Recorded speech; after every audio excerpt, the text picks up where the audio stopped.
Okay, day 3 of this week at Hearthstone, and we're going to play that little Tempo Mage deck as promised. Tempo Mage has changed a bit since the introduction of Standard and Wild, and since the banning, essentially, of Mad Scientist. That used to be one of the focal points of the deck. You would get massive tempo and swings out of the Mad Scientist because it's essentially drawing a card, playing a 3-mana thing for free, and then you'd put out something like a Mirror Entity, or occasionally some of them ran stuff like Effigy. And then that would just give you huge board control because you'd either be duplicating whatever they played out or resummoning a minion, especially if you had a big one out. Those days are essentially over, so we're kind of running something different instead. So this focuses a little bit on early game and then a little bit on late game. Up top we've got stuff like the Mana Worm, which is still, I don't know if it's a staple, but it's up there. And the Mana Worm has some early actors like 1 Mirror Image, 1 Ice Lance. The Ice Lance is also there as a cheap activator for the endgame stuff, which is, as usual, Archmage Antonidas. We have a couple of Arcane Missiles for both purposes as well. Ice Lance, of course, can work towards closing out games. We have a couple of Frost Bolts that can activate off of it. We have a couple of Water Elementals that can attack and proc it. Because, there's just such good value for 4 mana. The stats are good on their own, and the freezing can be super handy. Beyond that, it's just some stuff that you would expect from trying to get early advantage and then holding out with it. You've got 2 Sorcerer's Apprentices to make spells cheap. We have 2 Cult Sorcerers, just because they're a 3-2 for 2 with a boost on spell damage, even though we do not run Cthulhu. We have 2 Flame Wakers because we're a Tempo deck, and or a Mage deck. I don't know if it's required in every Mage deck, though, but it's super good. 2 Fireballs, just to do late game burst, and removal as well as an option. 1 Polymorph, just to get rid of a particularly nasty threat. And then just some weird stuff on the high end to make sure that we're making big plays. 2 Azure Drakes for the card draw and the spell damage. An Ethereal Conjurer to get more spells. A Thaurissan because, value is important. And then the interesting thing to me, I thought this card was good when it first came out, Faceless Summoner. Then I played it some and I wasn't so sure, and then I've played it more and I actually like it quite a bit. As long as you're not behind, playing this on turn 6 is phenomenal. Because then you're just putting extreme pressure on and you're not giving your opponent favorable trades. If you're trying to play this from behind, it's a little tougher. It's putting out threats to make him have to respond to, but your opponent always has the edge in being able to choose how they respond to it. And then 1 Flame Strike, just for clearing. The weird one to me is the Spellslinger. I build my own decks for the most part, but I also look out there for ideas. I'm not going to be like, well, I've never looked at Hearthstone in my life. This is one that I've seen run in multiple decks, and I haven't played this deck a ton to say whether or not it's a hugely important card, but I don't know, it has its interest. We're not really worried about all the spells, even though we have things that are bringing us further spells, like Ethereal Conjurer, like the Spellslinger. We're really just doing it for whatever we can do to get an advantage at the time, and then hopefully we have the lead and we just close out with something like Antonidas on a favorable board.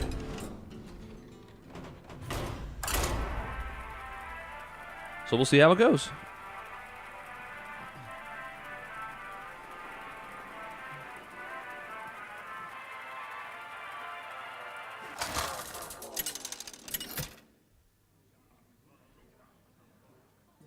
Jaina versus Uther. I will fight with honor. You asked for it. So we're looking at mulligan pretty hard for our early threats. I'm going to go ahead and keep the Spellslinger in this spot, though.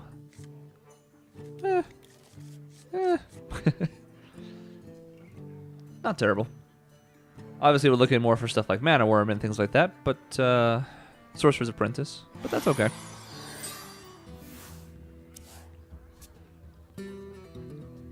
You've probably noticed in the course of the last couple sets of these videos that...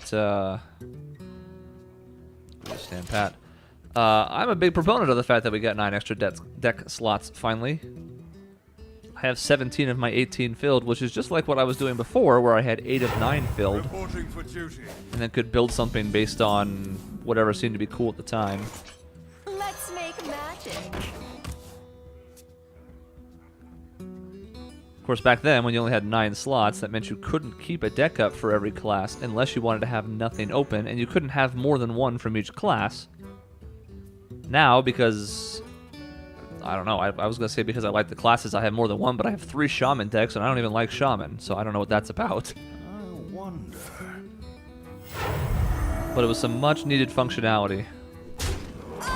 This is a bit of a surprise to me, but that's fine. I think we just have to hero power and move on with our life. This is not really the tempo we were looking for, but that's okay. We could have Spell Slinger, coined Arcane Missiles or something, but...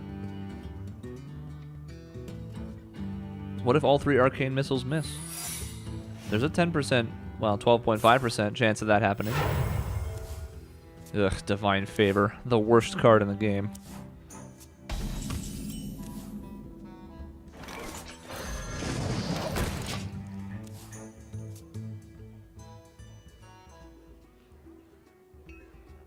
Divine Favor is one of those that continues to baffle me. It enables all of the rushdown pally nonsense that's out there because it essentially punishes you in ways that card games are not supposed to. If your opponent is running an aggressive deck and they run out of steam, that's the price you pay for running an aggressive deck. You know, it wasn't quick enough or it wasn't a strong enough fast approach to make things happen, right? Well, in this game, Divine Favor is like, well, go ahead, empty your hand, and then, if your opponent does have a lot of cards, you can draw 6 or 7 for 3 mana. And you're like, but that's not right. And that's correct, it is not right. Tell you what we'll do. We'll play that, and then we'll play this.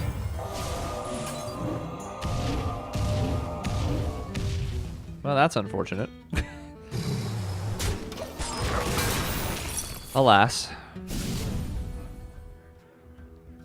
Was hoping to just kill one of the 2 1-health minions after the Divine Shields went away. Although we did get both Divine Shields, so I suppose we can't be super greedy. But was hoping for a little more than that.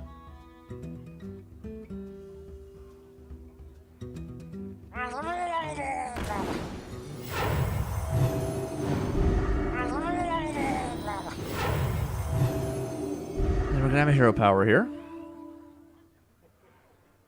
It's going to have Divine Shield as well. I think. I mean, he may have another card he can play to activate this, but I feel like we would have seen it already if he did.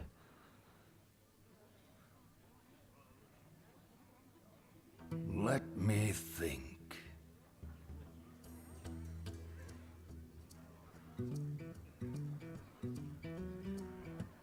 Or his computer just exploded and he's dead.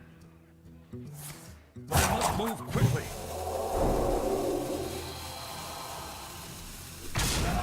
That's certainly an interesting play to me. I don't know that I understand it, but it's fine. Go ahead and just get rid of that. I think we're going to go ahead and do this.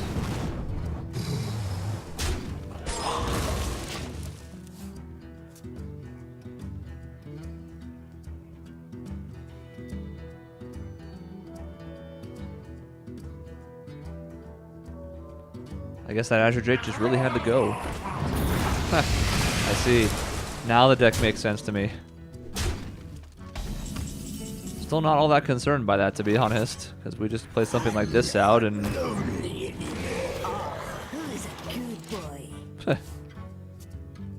Good, we can make our beasts immune. Just kidding, it's a battle cry. Just kidding, we don't have any beasts. Unless... yeah, I didn't think so.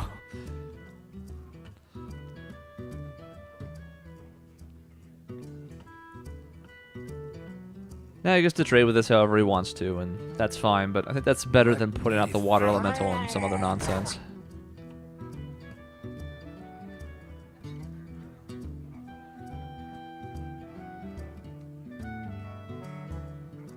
This is an interesting hybrid of 2 different deck ideas, the whole 1 health give Divine Shield thing, and Murlocs, which means he's probably going to have the Everything is Awesome dealy thing going on. Or whatever that one is. You know the one that's 10 mana, summons all the Murlocs. I think that's the Shaman one. But anyways. Let's move quickly.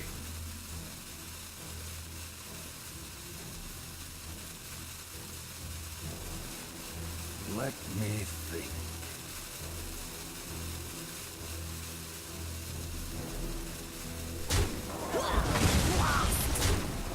I thought the only good news here is that he doesn't really have any favorable trades for us to worry about.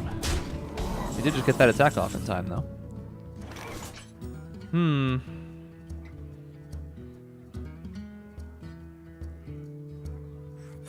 I'll be just like you.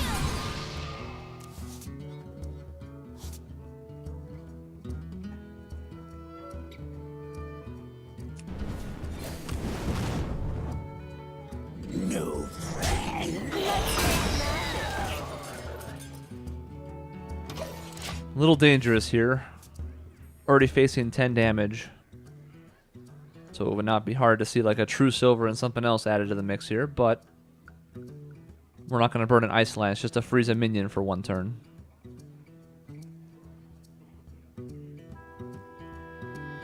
More importantly, both 3/2s are out to challenge that stupid Murloc that's giving the buff to everything else.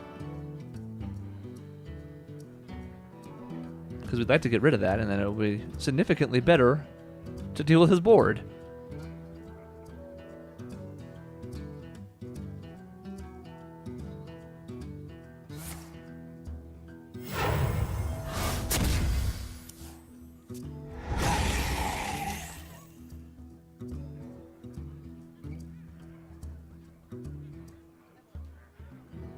I must move quickly.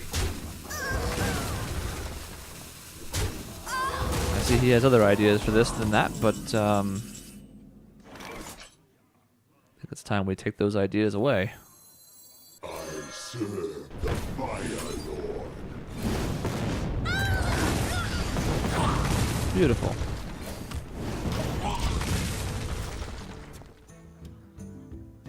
Now we're still not in tremendous shape, but that did end up being a relatively efficient clear.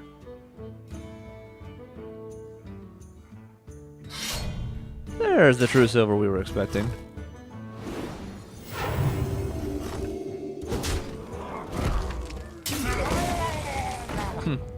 Yeah, sure. Well, we're dead. Oh, look. It's fun. What a great card. Yeah, we died. I guess we gotta try and draw a Flame Strike off of this. Nope. So we can do that, and we can do, like, I don't know, this. Because we have to try to stay alive. This is what we've been reduced to.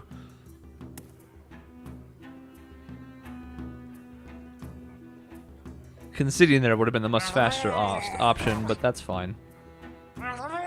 Cool. Have all the cards you need because of Divine Favor. Very good. So yeah, that's my biggest pet peeve with this. They have not changed that card through multiple iterations. It's been around for forever, and it is just awful. It goes against everything that you're supposed to have with card game design. I'm certainly not alone in that opinion. And there's a perfect example. Every time we start to get things in our favor, instead of having at least hand advantage to start getting control of the board because we had hand advantage, he just drew a bunch of cards instead. And, yeah. We'll see about this tomorrow, but I might just play Ramp Druid because I'm, I don't know, fed up. We'll see.